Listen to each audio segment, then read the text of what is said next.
banyak mendengar doa-doa tulus yang terucap, baik dari orang yang sedang sakit ataupun yang sehat walafiat. Walaupun begitu, perasaan saya tetap gak enak setiap kali masuk rumah sakit, entah datang sebagai pengunjung atau sebagai pasien.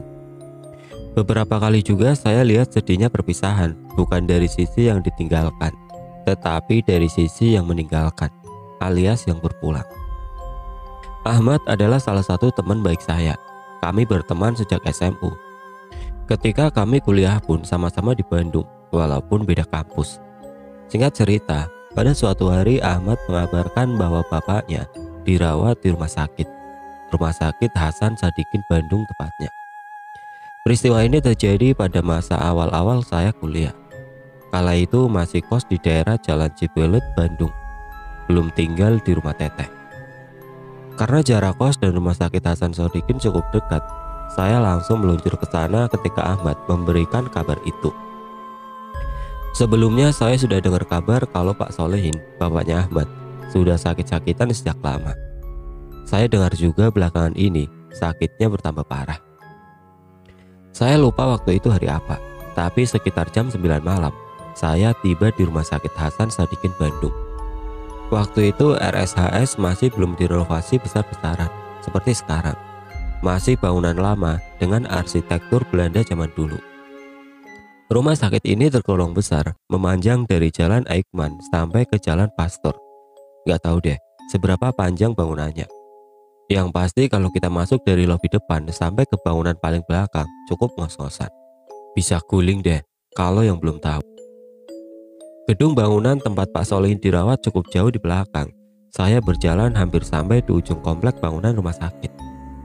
Tahu kan, ruangan apa yang biasanya ditempatkan pada paling ujung dan pojok bangunan? Ya, ruang jenazah. Tapi tenang aja, saya jalan gak sampai ke ruang jenazah. Beberapa belas meter sebelumnya, saya belok kanan.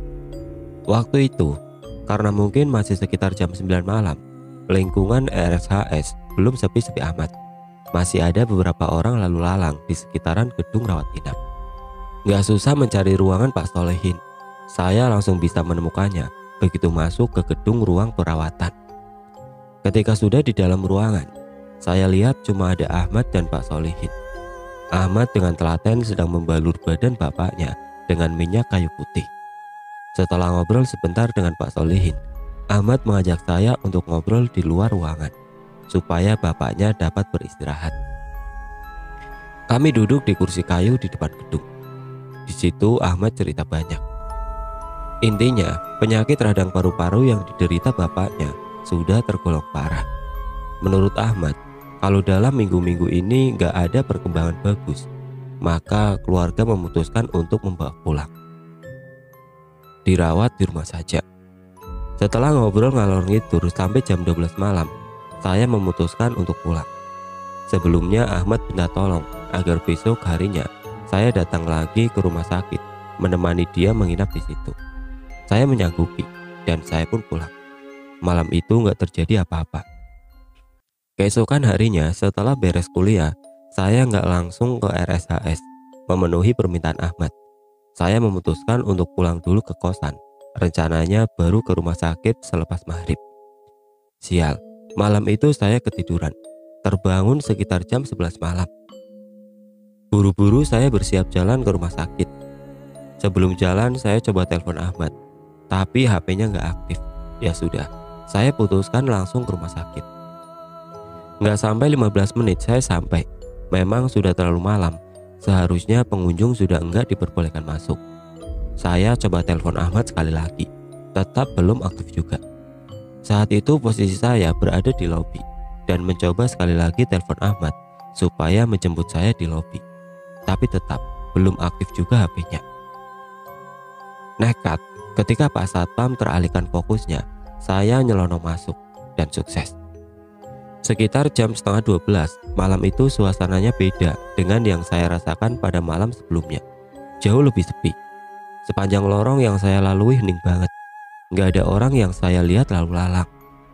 Saya masih berpikir, mungkin karena sudah nyaris tengah malam. Oh iya, lorong rumah sakit ini waktu itu bentuknya lorong terbuka. Hanya tiang-tiang kayu yang menunjang atap di atasnya. Jadi udara dingin di Bandung langsung menerpa badan saya yang salah kostum karena cuma memakai celana pendek. Lorong sepanjang kira-kira 300 meter itu terasa berkilo-kilo panjangnya. Kenapa, Bri?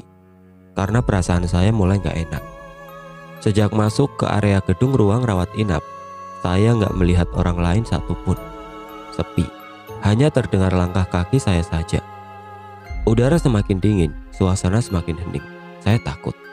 Sempat berpikir untuk balik lagi ke area lobi, tapi tanggung karena ruangan Pak Solihin hanya tinggal beberapa puluh meter lagi. Saya memperlambat laju jalan ketika melihat sesuatu di depan gedung rawat inap. Dari kejauhan, saya melihat ada seseorang yang duduk di kursi kayu yang terletak di dekat pintu masuk gedung. Karena lampu selasar yang enggak terlalu terang, dari jarak sekitar 20 meter, saya masih belum bisa memastikan siapa orang itu. Tapi dari perawakan, tampaknya saya kenal. Ah, leganya, ternyata itu Pak Solihin. Alhamdulillah beliau sudah sehat, gumamku dalam hati. Padahal kemarin, bangun dari tempat tidur aja susah. Sekarang sudah bisa duduk di kursi luar. Assalamualaikum. Alhamdulillah, udah enakan badannya Pak? Tanyaku ke Pak Solihin. Waalaikumsalam. Alhamdulillah Bri, udah enakan, jawabnya sambil tersenyum. Ketika saya tanya Ahmad kemana, beliau bilang Ahmad pulang ke Serang mendadak karena ada keperluan.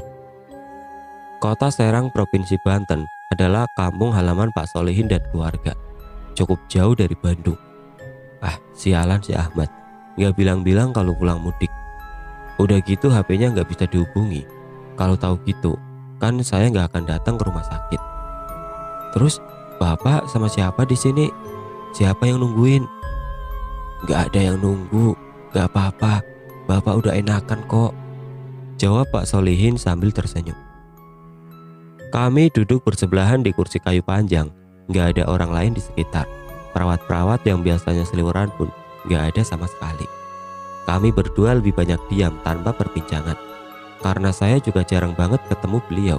Enggak terlalu akrab. Bri, Bapak ke toilet dulu ya, ujar Pak Solihin memecah keheningan. Iya Pak, perlu saya antar? Gak perlu Bri, jawab Pak Solihin tanpa tersenyum, dan berjalan masuk ke dalam ruang rawat inap tempat toilet berada. Beberapa menit kemudian, HP saya berbunyi. Ada panggilan masuk. Tertulis Ahmad pada layar HP. Gila lo ya Mat, gak ngasih kabar kalau mau ke Serang. Mana HP lo gak aktif? Suara saya langsung meninggi terima telepon dari Ahmad. Kesel. Maaf Bri, gua gak sempat kasih kabar. Suara Ahmad terdengar bergetar. HP gua habis baterai, gak sempat ngecas. Terus ngapa lo tiba-tiba mudik? Tanyaku penasaran. Jam 2 siang tadi Bapak meninggal mendadak. Kami sekeluarga langsung membawa jenazah Bapak pulang ke Serang. Sekali lagi minta maaf. Lo di mana ini? Belum sempat ke rumah sakit kan? Itu penjelasan singkat Ahmad. Saya terdiam, gak tahu mau ngomong apa.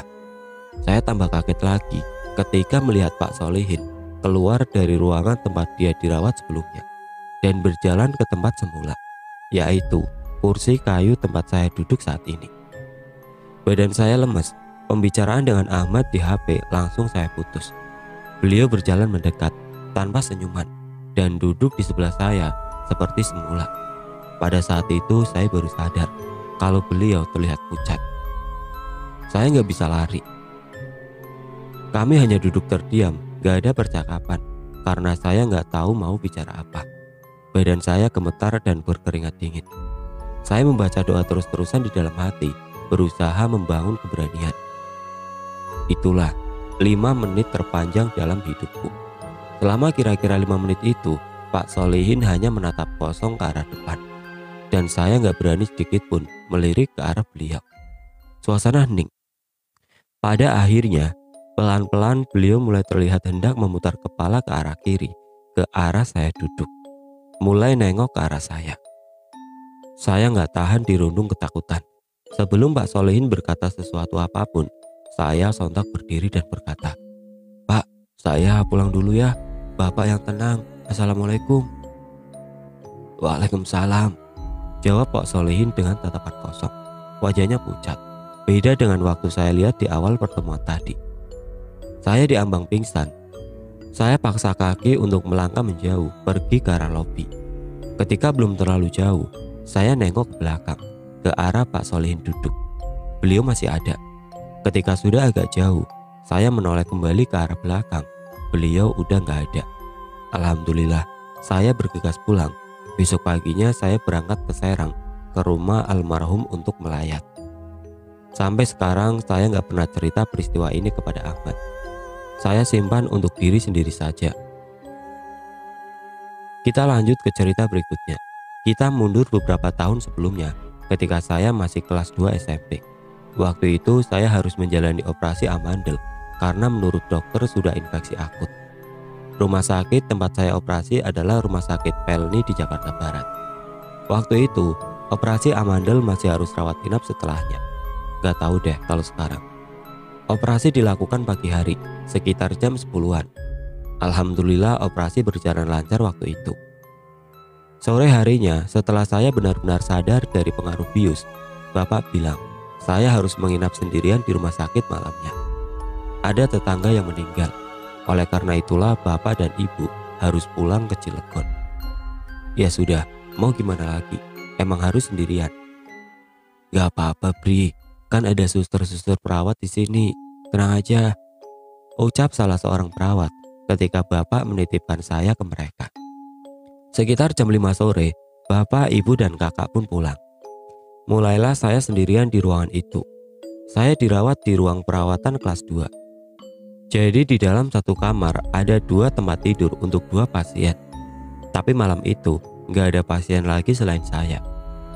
Jadi saya sendirian, tempat tidur sebelah kosong. Serasa di kelas 1 jadinya.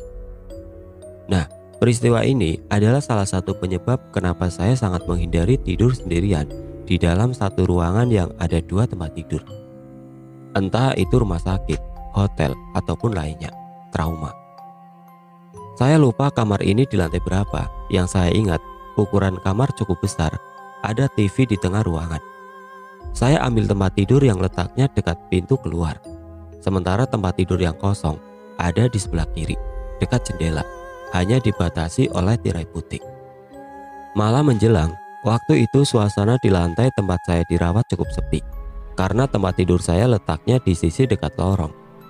Jadi saya dapat mendengar dengan jelas apabila ada suara langkah kaki, roda troli, ataupun tempat tidur dorong yang melintas.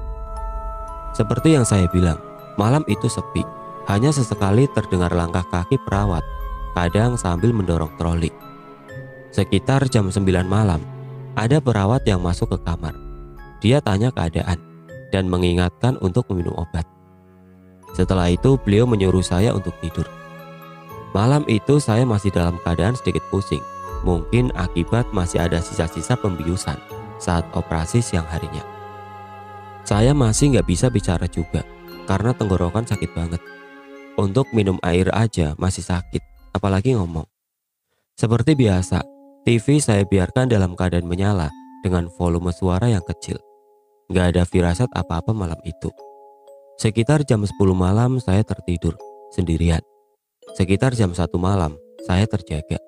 Bisa nebak gak kenapa saya terjaga?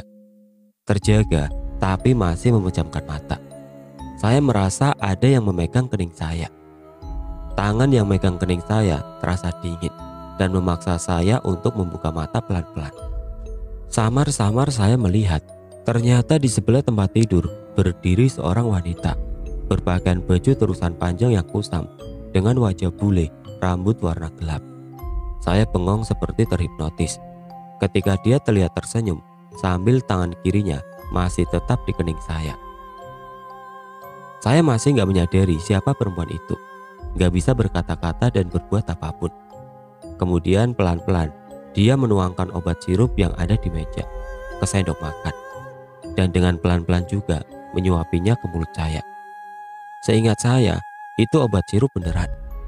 Setelah membantu saya minum obat, beliau berjalan pelan ke arah tempat tidur kosong sebelah, sambil wajahnya tetap menatap ke arah saya, tersenyum.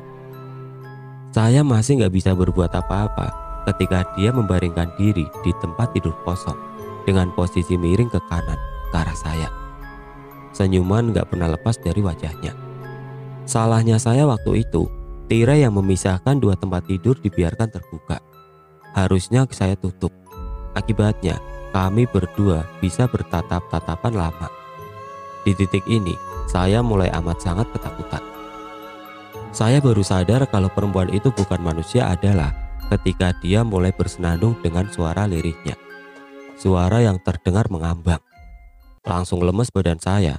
Setelah itu saya coba untuk menggapai tombol pemanggil perawat dan berhasil menekannya. Ketika saya tengok ke arah tempat tidur sebelah, ternyata perempuan itu udah gak ada. Lega rasanya. Gak lama dari itu seorang suster perawat masuk ke kamar. "Ada apa, Bri?" tanya dia. Karena belum bisa ngomong, saya cuma memberi bahasa isyarat agar tirai pembatas ditutup.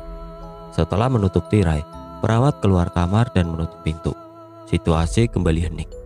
Tapi saya sudah terlanjur gak bisa tidur. Perasaan saya makin gak enak. Ternyata posisi tirai tertutup lebih menyeramkan daripada terbuka, karena saya sama sekali gak bisa melihat ada apa di tempat tidur sebelah.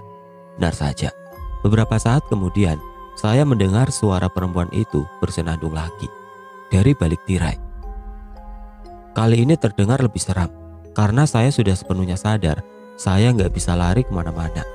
Badan kaku dan lemes. Cukup lama senandung perempuan itu terdengar tanpa terlihat wujudnya karena terhalang tirai. Beberapa menit kemudian tiba-tiba wajah perempuan itu muncul dari balik tirai. Masih dengan senyuman di bibirnya yang tetap masih bersenandung. Saya ketakutan, gak bisa teriak, gak bisa lari. Pelan-pelan dia berjalan ke arah pintu dan membukanya. Sebelum keluar kamar, beliau masih sempat melihat ke arah saya dan tersenyum. Setelah itu saya gak ingat apa-apa lagi, entah pingsan atau tertidur. Paginya saya dibangunkan oleh perawat untuk memberi obat dan kontrol rutin. Saya masih bengong ketakutan. "Kamu kenapa, Bri? Kok begitu wajahnya?" "Gak apa-apa, Sus, gak apa-apa," jawabku singkat. Sekitar jam 10 bapak dan ibu datang. Saya langsung cerita semuanya tentang kejadian yang saya alami semalam. Ibu cuma ketawa-ketawa, sedangkan bapak langsung bertanya,